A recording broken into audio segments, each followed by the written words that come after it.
When designing the 2023 calendar, the boffins over at Indycar looked at the 1 month gap between rounds 1 and 2 of the season and thought, yeah, that looks about right. Thankfully, for the sake of our sanity and my YouTube revenue stream, we've only had to wait 2 weeks till we got to round 3 of the championship, held at Long Beach in California. The name may be familiar to the Formula 1 regulars of the channel, the track hosting the championship in the 70s and 80s, before realising F1 was about as good of an investment as anything Logan Paul sets his hands on these days. More recently, the track has been used by a variety of the American categories, including IndyCar, obviously, or why would you be here? We've got a lot to cover this weekend, but first it's time for another soppy thank you from me for all the support on the recent videos. You guys are absolutely killing it right now, and a massive shout out to all the new patrons and channel members.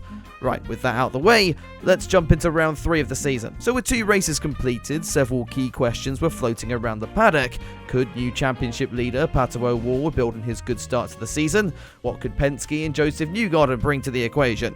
And on what lap would Romain Grosjean bin it into the wall? Who could predict? All of those would age incredibly badly by the end of this video. As far as news was concerned, everything was a little bit quiet, with the exception of McLaren launching their Indy 500 liveries and making any die-hard fan of the sport require a new pair of underwear in the process. We didn't need much in the build-up to this one anyway. This is Long Beach after all, a track with so much character and history even before the designers thought, hey, let's just chuck a fountain in there as well. Practice 1 would get underway with O'Ward topping the times at the end of the session.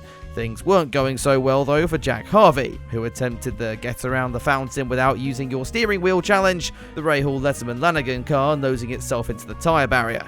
You know, one day someone will just go straight through that dolphin and I'll be able to make a much better joke here. Graham Rahal wasn't faring much better, at one point even attempting to drive the circuit in reverse for some reason. But despite a few more close calls for the leading drivers and Helio Castroneves, that was really all the drama in FP1.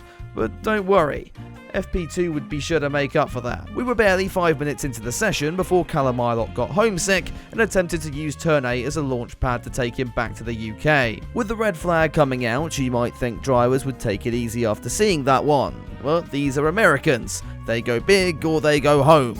Rinus VeeKay would go straight into the tyre barrier instead. With 2 identical incidents then, a few eyebrows were raised amongst the teams, and sure enough, it turned out Long Beach had added an extra curb on the inside of the corner overnight, then forgot to tell anyone about it. As Ilott embraced the USA and went straight to sue, cars were re-emerging onto the track, and into the wall if you were willpower. The Aussie was also helping out the young guns when he made the IndyCar version of the human centipede with Kyle Kirkwood. It would be O'Ward on top once again though, in what was shaping up to be a stellar weekend for the Mexican.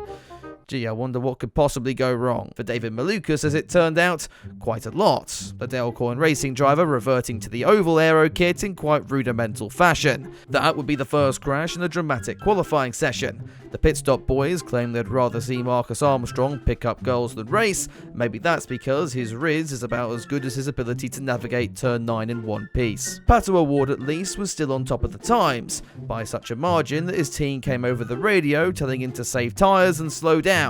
Words that the Mexican clearly hasn't bothered to learn yet. Having given his entire Arrow McLaren team heart attacks, he did manage to progress into the Firestone Fast 6, but it wouldn't be pole position for the Mexican. That would go to Andretti's Kyle Kirkwood, who finally remembered he was actually good and shot to his first P1 award of his career. Ericsson and Grosjean would line up behind as we got ready for Sunday, and what was bound to once again be utter chaos at Long Beach. And boy, we weren't disappointed. There was drama off the start before we even got down into turn 1, the mid-pack deciding they couldn't be asked to wait for Kirkwood and starting the race early. Helio Castroneves found a new way to avoid all this drama, spinning himself into the wall before it even cleared the first corner. So we'd barely managed 100 metres and the first pace car of the day was out. When we finally got racing again, Kirkwood still led from Ericsson, Grosjean and Newgarden. That order wouldn't stay the same for long though. Newgarden would become the first man to overtake the DHL Honda and not find his car wedged somewhere in a barrier. Callum Ilott didn't actually need the Frenchman. He was too busy ruining his own race when he clipped the outside wall of turn 1. And I'll tell you what, I don't think they've moved that one overnight. It's been a while since we checked in on O'Ward. His early pace seemed to have gone out the window, and instead he was spending his time playing the game of how many IndyCar drivers he could piss off over the next couple of hours. His first target was 6-time champ Scott Dixon, Pato using his car as a conveniently placed brake pedal in an incident he's apparently not sorry for. That'll win people round, well done. With another safety car, it was time for everyone to head into the pits. Well, almost everyone. Canapino opting to stay out and become a newly formed Turn 12 around the 11-turn Long Beach circuit. His teammate Callum Ilott chose to come out of the pits a lap down and join in on the melee. Then Castro Neves came out of the Shadow Realm, tagging Canapino and hindering Kirkwood, the Andretti driver dropping positions as the McLaren Missile joined in for round 2. IndyCar's new most hated driver was now way down the field, much to the delight of the leading pack, who didn't have to deal with his lack of a brain anymore. This meant, I think, for the first time all year, an IndyCar race actually settled down. Hell, even Colton Herta was keeping it out of the wall, and that's driver of the day material in my opinion. As Benjamin Pedersen reminded us that he was an IndyCar driver this year, I'll admit for a little bit I missed having Jimmy Johnson in the field. That at least would have brought us one more caution to contend with, but we could at least appreciate strategy. Well, not Joseph Newgarden's, as his engineers were clearly on crack. The Penske's long run at the end of the race was never going to work. Dropping him further and further back, that placed the fight for the lead between Kirkwood and Grosjean, who amazingly was also still in the race at this stage. We were set then for a frantic end to the Grand Prix. The Frenchman had saved up all of his push to pass all race long, hoping to snag his first race victory in about a million years.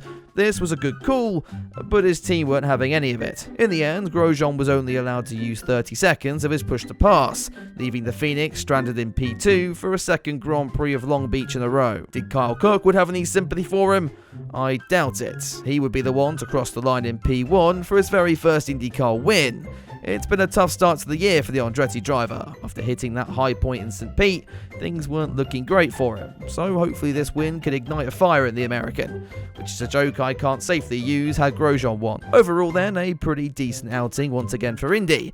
The race did have its dull moments, but O'Ward sure kept us entertained, even if it was at the cost of his credibility. It's another 2-week gap before we head over to Barber Motorsports Park for the 4th round of the series, and I'll be making plenty of content in the meantime, so be sure to get subscribed for that. If you enjoyed the video, dropping it a like would be absolutely amazing, and of course a final thank you again to all of my patrons and members for supporting the channel. If you want to get involved, then all the links you need are down in the description below. I'll see you next on Sunday for another video, but until then, have a good one.